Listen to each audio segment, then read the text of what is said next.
देखो, इस सवाल में, इस इलस्ट्रेशन में तुम्हें सिंपल कुछ नहीं करना है, सिंपली ये बताना है कि नेचर ऑफ फ्रूट्स कैसा होगा।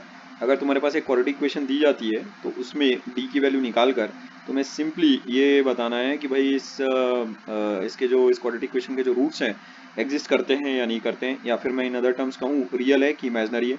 हाँ, रियल के साथ तुम्हें एक इन्फॉर्मेशन और देनी पड़ेगी कि whether the roots are equal repeated. ठीक है क्या? इक्वल रिपीटेड एक ही चीज है, या फिर कोइंसिडेंट एक ही चीज है, या फिर अनइक्वल। ठीक है, नॉन रिपीटेड है। ठीक है, ये बात अनइक्वल है ऐसा। ठीक है, ये चीज। तो उसमें मैं जो सबसे सादा और सिंपल वर्ड रहता है इक्वल या फिर अनइक्वल वो प्रीफर करता हूँ। ठीक है क्या? तो बात इसमें तुम्हारी ये रहेगी कि अगर रियल है तो उसमें इक्वल रूट्स है या फिर डिस्टिंक्ट रूट्स हैं। ठीक है, डिस्टिंक्ट वाला वर्ड तुम अगर प्रिफर करो तो बहुत अच्छा रहेगा। अनइक्वल भी कुछ लोगों को जो जो जैसा जो पसंद आता है, ठीक है क्या, वो वर्ड वो इस्तेमाल कर सकता है। हाँ, सवाल में अगर कभी डिस्टिंक्ट अगर लिख कर आए तो तुम्हें पता होना चाहिए उसका मतलब क्या है करके। तुम चाहे फिर अनइक्वल वाला वर्ड यूज करो, फिर चाहे इक्वल वाला वर्ड यूज करो। ठीक है क्या, बात एक ही है। ठीक है, बात इसमें लोग उसे कोइंसिडेंट भी कहते हैं। मैं अभी से लेकिन जो वर्ड्स एक्चुअल में इस्तेमाल करूंगा वो ये रहेगा। एक तो मैं इक्वल इस्तेमाल करूंगा, और अगर रूट्स अगर डिफरेंट आ रहे रहेंगे, ठीक है, अनइक्वल रूट्स आ रहे हैं तो मैं डिस्टिंक्ट इस्तेमाल करूंगा। ठीक है। तो सिचुएशन तुम्हें बस ये इतनी बतानी है कि रूट्स रियल है कि इमेजनरी है। ठीक है बात, ऐसा ये सिचुएशन बस अपने को बतानी है। इमेजनरी में फिर कोई क्लासिफिकेशन नहीं होगा इक्वल, अरे जब रूट्स ही नहीं है तो उसके बारे में बातचीत कैसी। ठीक है क्या बात, इमेजनरी रूट्स तुम्हारे पास कब रहते हैं? जब तुम्हारे पास D is less than zero. ठीक है क्या? इक्वल रूट्स तुम्हारे पास कब रहेंगे? जब D is equal to zero. Distinct roots तुम्हारे पास कब रहेंगे? जब D is greater than zero. ठीक है ये बात। तो डी की वैल्यू जो कि क्या रहती है, B square minus four A सी, वो निकालना है बस, उसके बाद क्लासीफाई कर देना है। रियल अगर है तो उसमें ये भी बताना है कि रूट्स इक्वल है कि अनइक्वल है, या फिर मेरे को रूट्स इक्वल है कि डिस्टिंक्ट है। अगर इमेजनरी रूट्स है तो बस इमेजनरी रूट्स है, उसके आगे फिर फर्दर क्लासिफिकेशन की और कोई नीड नहीं है। ठीक है ये बात। तो कुछ जैसे सादे सिंपल अगर तुम्हारे पास क्वाड्रेटिक इक्वेशंस अगर मैं लिख दूं, लेट से कुछ ऐसा 2x square plus x minus one equals to zero. Let say एक क्वाड्रेटिक इक्वेशन तुम्हारे पास और लिखी हुई है। ठीक है। अच्छा, जब पेपर तुम लोगों के चेक हो रहे थे तो बहुत सारे लोग स्टेटमेंट्स वगैरह का तो कुछ अता पता ही नहीं था उनका। पेपर अपना वो इस तरीके से लिख रहे थे, भगवान ही मालिक है जिसका। ये भगवान मतलब एकदम डायरेक्ट, जैसे एक इंसान अल्फा बीटा एकदम ऐसा S1 S2, ये सारी चीजें बिल्कुल ऐसा डायरेक्ट एकदम इस किस्म से तुम अपने पेपर पे इतने कॉन्फिडेंटली लिखे जा रहे हो। यार, जो पेपर चेक करने वाला है तुम्हारा रिश्तेदार नहीं बैठा कि वो तुम्हारे लिए समझते बैठेगा कि अल्फा बीटा क्या है वहां पर। हमें पता है वो चीजें क्या है वैसे अल्फा बीटा से, कि तुम क्या हम तक कम्युनिकेट करना चाह रहे हो। पर यार थोड़ा तो मतलब कंसिडरेट रहो। जो एग्जामिनर रहेगा, जो तुम 10वीं सीबीएसई में अब बोर्ड का अभी इस साल साल के एंड में एग्जाम लिखोगे, ठीक है बात, तो उसमें एक जो तुम्हारी इंसान कॉपी चेक करने आएगा, वो क्या तुम्हारे लिए ढूंढेगा थोड़ी, या समझने की कोशिश नहीं करेगा वो कि वो अल्फा बीटा क्या होता है, और उसमें इलस्ट्रेशन लेने का मीनिंग क्या है। मैं क्यों ले रहा हूँ इलस्ट्रेशन, मैं क्यों नहीं वो सारे कंसेप्ट वीडियो ही बना रहा हूँ ऐसे रफ वर्क कर करके फिर उसमें दिखाते जाता हूँ। जब भी मैं इलस्ट्रेशन लेता हूँ उसमें एक बात ध्यान में रखना, किस तरह से सवाल को लिखना है, ये चीज तुम्हें बहुत अच्छे तरीके से बताई जाती है। मैं वो सारे स्टेटमेंट्स वगैरह बच्चों की तरह लिख लिख कर तुम्हें देता हूँ, सो दैट उससे तुम अपनी फेयर कॉपी अच्छे से मेंटेन कर सको। समझे? उसमें जब तुम अपना एग्जाम का पेपर लिख रहे थे, ठीक है बात, उसमें स्टेटमेंट्स वगैरह बहुत सारे लोगों ने इस तरह से गायब कर दिए एकदम, मतलब अरे बाबा कि भाई जैसे अपन ने तो कुछ पढ़ा ही नहीं है करके, अपने को तो किस तरह से लिखना है क्या करना है वो सब चीजें कुछ बताई ही नहीं गई है। ठीक है बात। तो इसीलिए बहुत जरूरी है कि एक एक इलस्ट्रेशन वाला वीडियो, कंसेप्ट वीडियो भी वैसे बहुत इंपॉर्टेंट है, बट एक एक इलस्ट्रेशन वाला वीडियो, उसे तुम्हें सवाल को किस तरह से लिखना है इस किस्म से लेना है। मैं सोचो इतनी छोटी से छोटी बातें भाई, कि वो comparing with the standard form of quadratic equation A X square plus B X plus C, और इस तरह से ऐसा वो सारी चीजें लिख इसीलिए रहा हूँ, सो दैट तुम अपनी फेयर कॉपी में ये चीजें लिख सको। अब जब फेयर कॉपी में तुम्हारे पास ये चीजें लिखी रहेगी तभी तो जब तुम एग्जाम दोगे, यहाँ का टेस्ट दोगे या फिर फाइनल एग्जाम दोगे अपने सीबीएसई का, तब उसमें वो चीजें तुम्हें एक इंसान की जो प्रैक्टिस रहती है हर दिन की, वही तो वो अपने एग्जाम में भी करता है ना।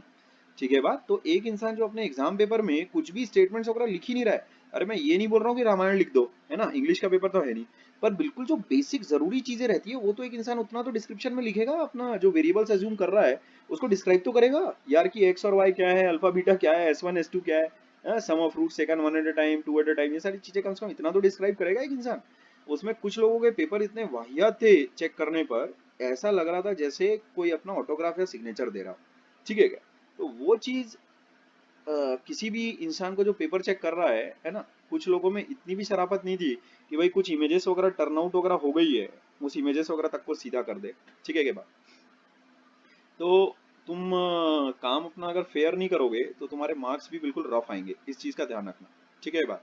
अभी हम अपने टॉपिक पर वापस लौटते हैं। ठीक है क्या, लेट से हमारे पास कुछ क्वाड्रेटिक इक्वेशंस दी हुई हैं। ठीक है क्या, एक्स स्क्वायर माइनस लेट से कुछ भी ऐसा उठा लो। ठीक है क्या, इक्वल्स टू जीरो, और मान लेते हैं और दो ठोक ले लेते हैं। ठीक है, x square plus x plus one equals to zero, और ले लेते हैं let say two x square plus five x plus five. ठीक है एक बार ऐसा, इसमें से मैं एक तुम्हें एग्जैक्टली लिख कर दिखाऊंगा कि वो चीज लिखनी कैसी है, बाकी के तीन मैं तुम्हें करके दिखा दूंगा कि उसके नेचर ऑफ फ्रूट्स वगैरह रहेंगे कैसे। ठीक है के बाद अब इसमें सिंपली तुम्हें ये निकालना है, find the nature of fruits. ठीक है, find the nature of fruits of the given below quadratic equations, of the given below quadratic equations। ठीक है बात। अच्छा, तो पार्ट थर्ड को देखते हैं जैसे लेट से। ठीक है एक बार, तो थर्ड पार्ट को अगर तुम देखो, ठीक है रैंडम उठाया मैंने ऐसा, तो comparing with the standard form. ठीक है के बाद comparing with the standard form, अगर तुम ये नहीं लिखना चाहते हो तो ये नहीं भी लिख सकते हो, जरूरी नहीं है लिखना। कंपेयरिंग विद ऐसा भी लिख सकते हो डायरेक्ट, अगर चाहो तो वर्ड्स अगर कुछ बचाना चाहो तो ऐसा भी लिख सकते हो। ठीक है क्या, we get a equals to 1, b equals to 1, c equals to 1, x square plus x plus one. इसमें a b और c भाई बताने की बात नहीं कि वो तीनों के तीनों 1 आ जाएंगे। ठीक है बात। Now discriminant. ठीक है, b बराबर कितना रहेगा अपने पास, B square minus four A C, that gives us one square minus four times one one, ऐसा ये चीज आ जाएगी minus three. Since d is less than zero, therefore तुम ऐसा लिखोगे रूट्स आर इमेजिनरी।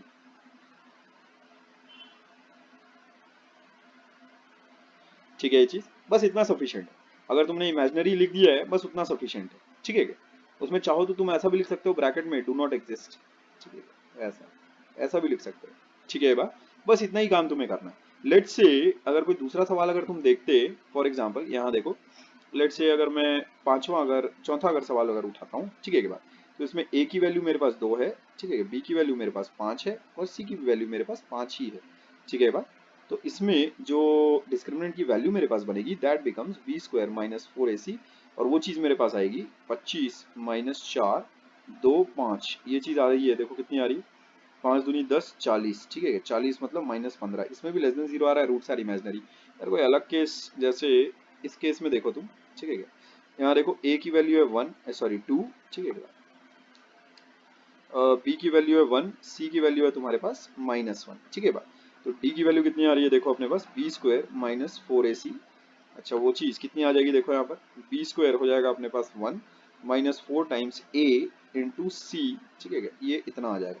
अब देखो यहाँ पर ये आ जाएगा अपने पास माइनस आठ, one minus minus eight is nine. ठीक है एक बार, d is greater than zero, इसका मतलब roots are real and distinct. ठीक है एक बार, इसमें तुम क्या बोलोगे, since d is greater than zero therefore roots are real distinct. Distinct बोलो अनइक्वल बोलो, तुम्हारी मर्जी है। मुझे डिस्टिंक्ट वर्ड ज्यादा पसंद है। ठीक है, इसलिए मैं ये लिखता हूँ, तुम्हारी मर्जी है।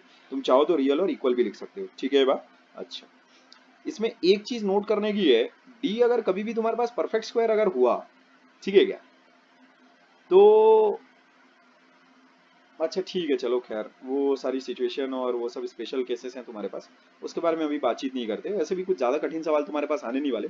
मैं एक्चुअल में एक चीज बताने वाला था तुम्हें, बट ठीक है, अगर कभी उस तरह का अगर सवाल आया तो मैं वो कंसेप्ट तुम्हारे साथ डिस्कशन करूंगा। ठीक है के बाद, बट अभी के लिए किस तरह से सवाल को लिखना है वो होपफुली तुम समझ गए होगे। ठीक है क्या, स्टेटमेंट्स अपने इस तरीके से बनाओगे। ठीक है क्या, ये वाला जो स्टेटमेंट है ये तुमसे छूटना नहीं चाहिए। ठीक है बा, ये चीज तुम्हारे से छूटनी नहीं चाहिए।